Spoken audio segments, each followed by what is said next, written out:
Wala pa rin pagbabago. Mababa pa rin ang value ng stocks natin. Pag nagpatuloy ito, baka mag-pull out ng mga investors natin. Hanggang ngayon kasi, hindi pa rin nakakalimutan ng mga tao ang ginawa ni Bong. Hanggang ngayon, masama pa rin ang image ng kumpanya natin sa mga tao. Pero inutusan ko na ang PR department natin to clean this mess. They've been working long hours just to fix it. Yes, pero Juancho, if you ask me, hindi simpleng PR campaign ang solusyon ng problema ng kumpanya natin. What are you trying to say, Mercedes? Well, ever since Bong left the company, wala nang leader ang kumpanya ng Astig Energy Drink. Sa tingin ng tao, nagkakagulo na tayo, mukha na tayong walang direksyon. I think it's time to appoint a new president of this company. At kung sino man ang bago niyong i-appoint na presidente ng Astig Energy Drink, dapat malayong-malayo ang image niya kay Bong. It should be someone who is firm, pero may soft side din. At dapat palawan, pero marunong makinig sa mga tao. Dapat kaaya-aya yung kanyang pagmumukha.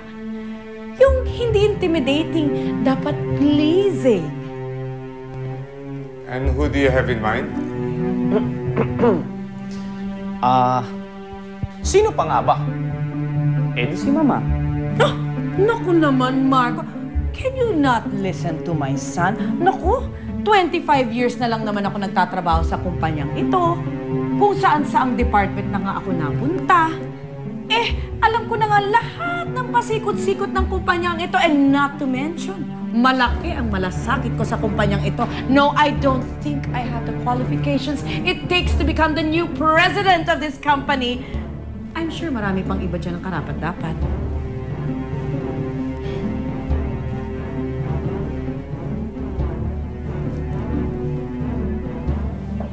Wala sanang ganitong problema kung hindi nagka-diferensya si Bong.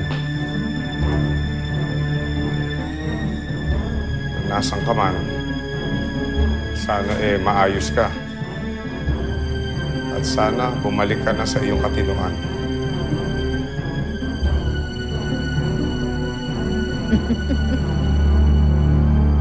Ay! Naku! Mabuti na lang. Hindi masyadong nabasa ito mga labahan ito.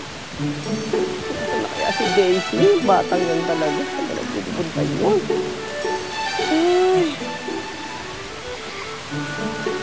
Ay! Daisy! Bakit basaya ang buhok mo? Saan ka ba nagsususuot? Galing po ako sa farm nila, kita kanila. Gusto ko po kasi siyang makausap eh. Gusto ko po kasi sabihin sa kanya na kakambal niya si Mami. Oh, naniwala ba siya sa inyo? Kaso, hindi po namin siya naubutan. Umalis na po kasi kami bago bumuhos yung ulan. Eh, dapat kasi hindi na kayo nagpunta doon. Ako nang bahala kay Camila, ha? Eh, nakipag-coordinate na ako kay Jing, ha? Ako nang bahala doon. Gusto ko po kasi kayong tulungan. Gusto ko po mapabilis ang pagwala ng sumpa. Ayoko po kasi kayong makita na nahihirapan dahil sa wish ko eh. Napakaswerte ko talaga sa'yo, anak.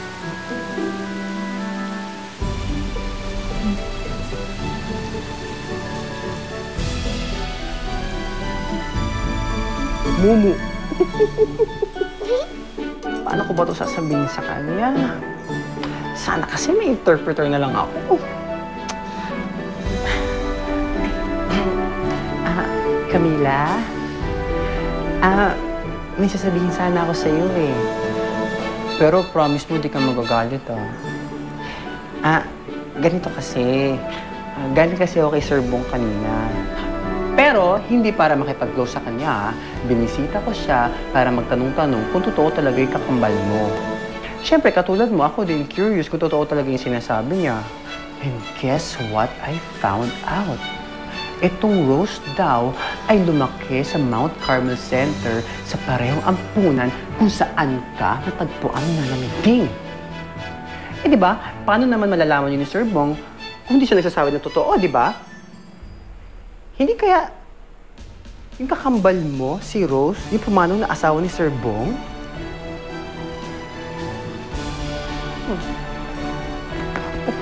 Akala ko ba hindi ka magagalit? Ito, tingnan mo. Oh my gosh! Kinasal ka na kay Sir Bong? Ano ka ba? Loko-loko, basahin mo yung likod. Mariusip naman, bes.